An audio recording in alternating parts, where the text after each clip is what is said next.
Hello everyone, I'm Nick and welcome to the channel. As this is my first YouTube video, I'd like to first thank you for being part of this journey from the start. The Pokenic channel has been created for me to share my favorite places where we can find Pokemon cards in Tokyo and surroundings. I've been living in Japan for over 10 years now, and while we have the chance to have so many card shops here in Japan, especially in the Tokyo area, it can actually be a bit overwhelming, especially if you're here for a short time. So I thought I'd share my favorite one with you so that you know where to go whenever you visit Japan. So every week I'll take you to a new place and share my experience with you. But as this is my first video, I'd like to talk a bit about myself so you get to know me. And show me your collection, I'll tell you who you are. So over a couple of videos, I'll go through my collection with you, all while talking a bit about myself. So I got into Pokemon like many in elementary school. Was really into it, spent nights over the OG blue and red games with my friends, and then I started collecting Pokemon cards. Mostly in French, as you can see, because, well, that's where I lived back then. Kept on collecting all the way through middle school, but then stopped. I got back into the hobby in 2016 with Pokemon Go. At that time, I almost forgot how much I liked Pokemon, but I guess there are some things about yourself that going out in the street in pajama at 2 a.m. to catch a Bulbasaur teaches you. Like many, I got back into Pokemon cards in 2021 during peak hype when Chilling Reign was out, but it's really the Celebrations release that hooked me back in. I got my old binders back and started building up a collection again, sending some cards for grading, and now here I am. Really love that Mew. This is Black Star promo one, so the one we got in the US and back in Europe. So the Japanese version was part of the fossil set. So when it comes to slabs, I started 2 years ago with CGC, and to be honest, it was just because they were cheaper and had a faster turnaround than PSA and BGS. Back in 2021, I think I paid like $20 a card, and I got them back within 3 weeks. So unbeatable back then. Oh, love this one. That's a 5, as you can see, because like a lot of whining. I obviously played with it back then. Well, like I think I was like 8 or 9 when I pulled that one. Like, yeah, I knew it will not, get, not even near a 10, but I really wanted to get that one grade because that's the only Charizard I've ever pulled. Yeah, so really like that one. Really, really love it. So the point of me sharing this with you is that I consider myself an average collector, like I don't have a huge amount of money.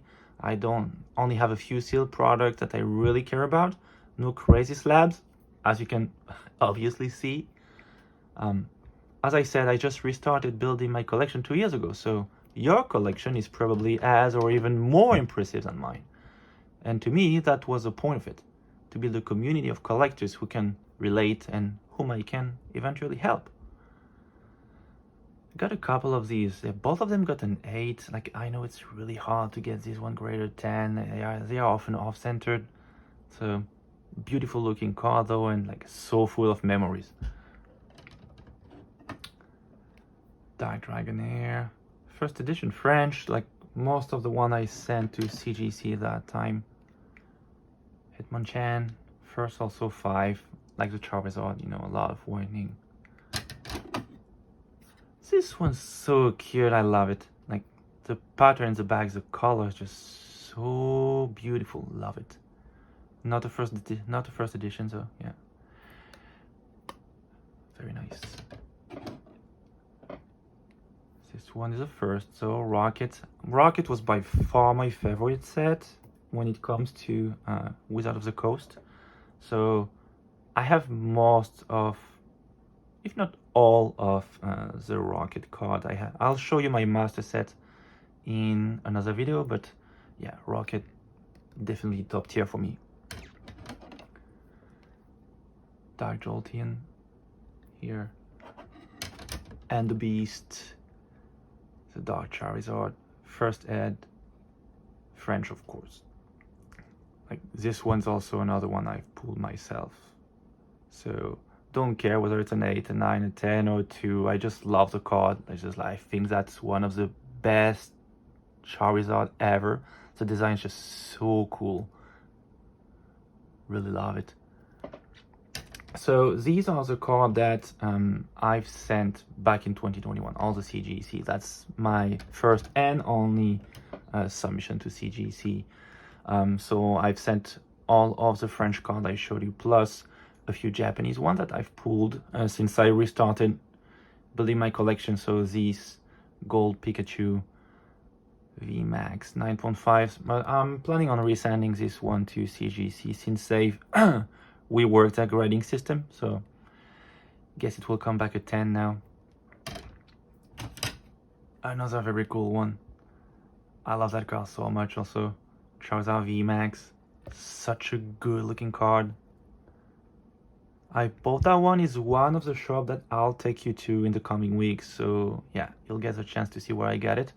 I think I got it like, what, 2 years ago? It was like maybe 9,000 yen. So that will be $70 maybe. Yeah, something like this. So, but don't really care much about the value. Just the card itself. It's just beautiful. It's gorgeous. And that's the last one for CGC. That's the Kanazawa's Pikachu from the promo box, which was sold at the Kanazawa Pokemon Center at the opening. Very nice card too.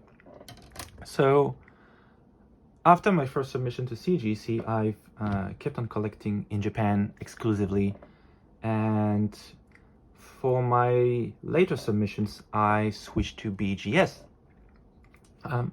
Why BGS and not PSA? First, because I wanted to subgrade. To me, that was the main selling point of BGS. The grading itself, I know the BGS is a bit stricter than PSA. At least, you know, that's what people usually think. But the subgrade, that's really what helped me make my mind. So to me, that's kind of a guarantee that they are not grading the card blindfolded. So yeah, I don't know what you think. Let me know in the comment section whether you BGS or PSA team. Well, this one 9.5, you can see slightly off center. It's like a bit wider on this side. Yeah. Got the Arceus. Arceus also, you know, got a 9 for centering. Yeah. Very close, but not enough. Still very good card though. That's one I love. I actually like this Mew V much more than the Mew V Max. The alt art.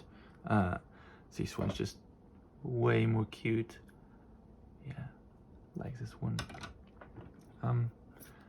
Now this one is part of the promo that was sold in the Japanese post office, the stamp box. That's right here.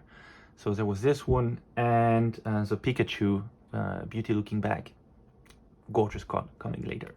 So this one got a 9.5. A bit disappointed it didn't get a 9. I really thought it would.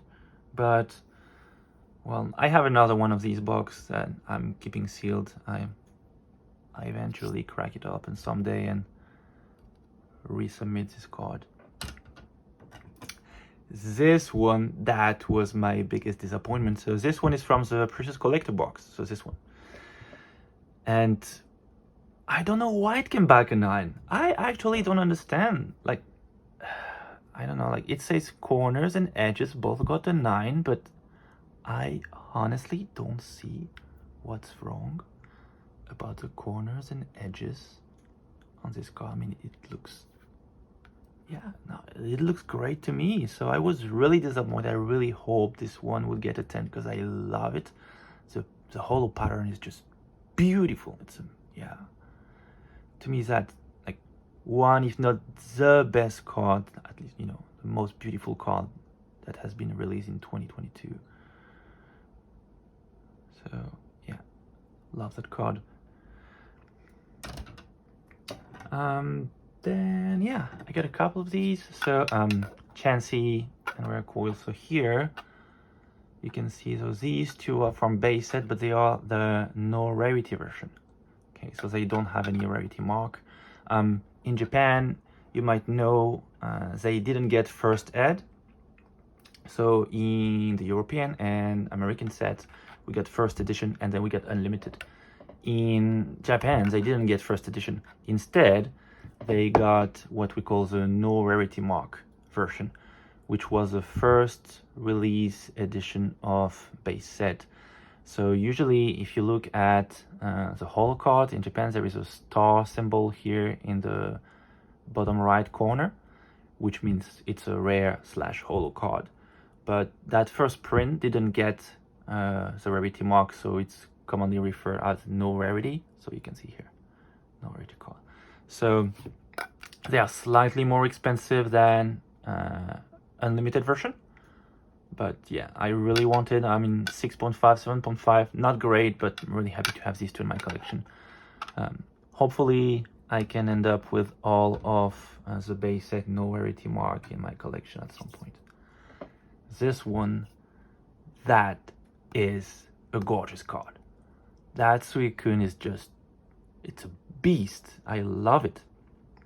So that's a Neo one, and got a 9, so close again. So you can see here, Edges got a 9, Surface got a 9. I don't really see what's wrong. Edges I can understand because, it's a 20-year-old card, so edges are never perfect. Surface, I really don't see what's wrong about it. So, but still, a 9. Very happy about it. Beautiful card. Hopefully I can get the Entei and the Raikou next to it someday. Still looking for them. And after that, we got my 10 BGS 10 cards. I only got 4. As I said, I'm an average collector, nothing crazy. So there is Pikachu from Vista Universe, which is Crown Zenith, back in the States and in Europe. So BGS 10, beautiful card. In Japan, this one was only coming as part of a God pack alongside the 8 others forming the same background. So, but this is the only one I sent for grading. Yeah, beautiful card. And I don't know if you can see, but when I got it back, I looked at the slab and there was a white mark just right here. I don't know if you can see it on video. And I was like, what did they do to my Pikachu? But it's not on the card, it's just a case. So I'm actually thinking of sending it back to BGS just to change the case, because yeah, it's right here. There's a slight scratch on the case. So anyway, this one. So this is the second part. So it came alongside the Cramorant I showed before. That is a beautiful card. That Pikachu is just, oh, it's amazing. I've seen that painting, the original one, and what they did with the art is just amazing. I've missed, a few years back, I missed all the Scream promo, and when I saw this one being released, I was like, yeah, no, I can't let this one go. I had to get a copy for myself. I actually got 2. I got 2 of these boxes, but yeah, that's a beautiful card. And after that, I got the 2 remaining one from the gold cards of Vista Universe. So as you saw before, the other 2 got a 9.5. These 2 came back at 10. And I'm gonna be honest with you, I don't care what card came back at 9.5. There was only one of them I really wanted to come back at 10, and that's the Giratina. That is a beautiful card. I actually like this one so much better than the Giratina V from Lost Origin. This one is just so beautiful. The pattern, you can see the holo pattern is just, oh, I love everything about this card. Yeah, I could just keep looking at it for hours. It's just, yeah, an amazing card. So here it is. That's all my collection, at least for the slabs. So as I said in further videos, I'll show you my sealed collection as well as my master set, but before that I have to take you to our first tour. So don't forget to subscribe and to turn on the notifications. See you next time.